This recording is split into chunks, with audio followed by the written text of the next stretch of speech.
One of the things about coming out here to a remote location like this and being able to live with the wildlife and experience what the wildlife experiences and try and capture that in some of the photographs that we're doing, that's powerful. That's where the emotion is, and that's what makes a great photograph.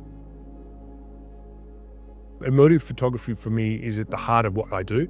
I've always found in my own photography that the photographs that do the best for me are the ones that always generate the strongest emotional response in the viewer. And that emotional response is the key, really, to strong wildlife photography. People want to come away and say, this is the story of this survivor that lives out in this very hostile environment.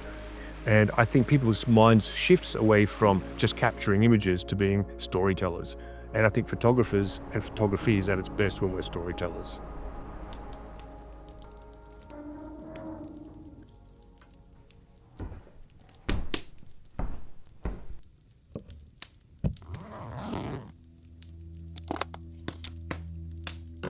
The sort of people who are going to come on a trip like this are those who want to make emotive photographs. They want to be able to put a photograph out in the world that's going to tug on people's heartstrings and make them feel something. So when we're out here photographing in the field, what I'm trying to do all the time is to get people in a position where they can capture photographs that speak to the story of the fox and what it's like to be up here in a nature reserve, where you're isolated from people and no one is here.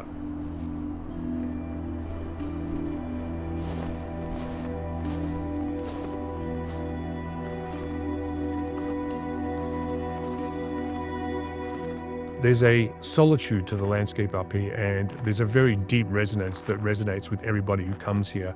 And they feel it in their body, and they feel more relaxed, and they enjoy the landscape and the feeling of being in such a remote location, but being able to be inside at night by a fireplace and be warm. So it's a very special place.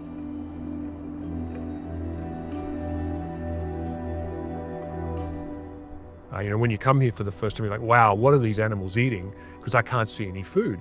And they're opportunists, so they're scavenging on the beach all the time. They're looking for food, they're looking for what they can get. So they're taking mussels, they're taking shellfish, something washes ashore. And that's also part of the story.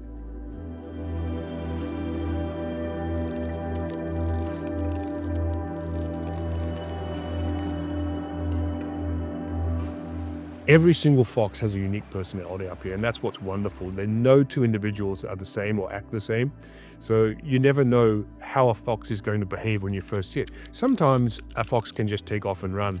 Other times they get very curious and they allow us to get very close.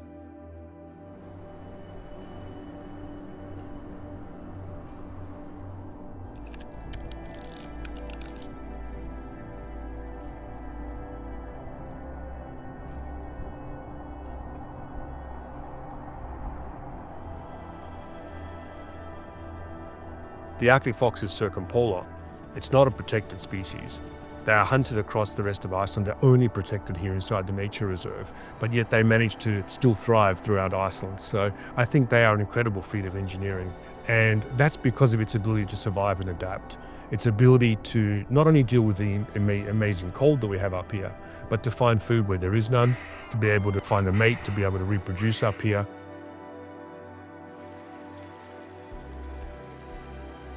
The tail, for example, is a huge part of the fox. It's almost as big as an Arctic fox. So it will sit on its tail to stay warm. It will use it to protect itself from the wind.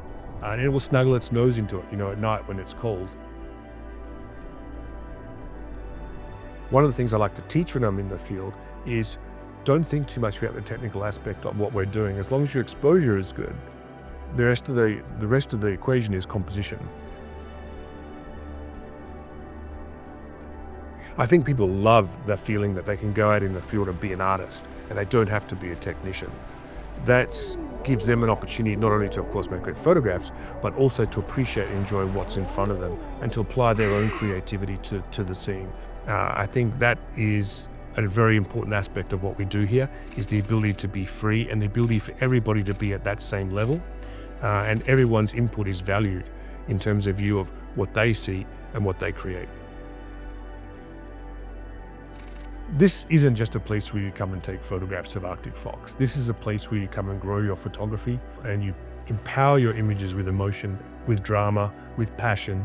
And that means that we're creating a much more powerful photograph. And that means when someone puts it out there in the world, they're going to get a much better result as well.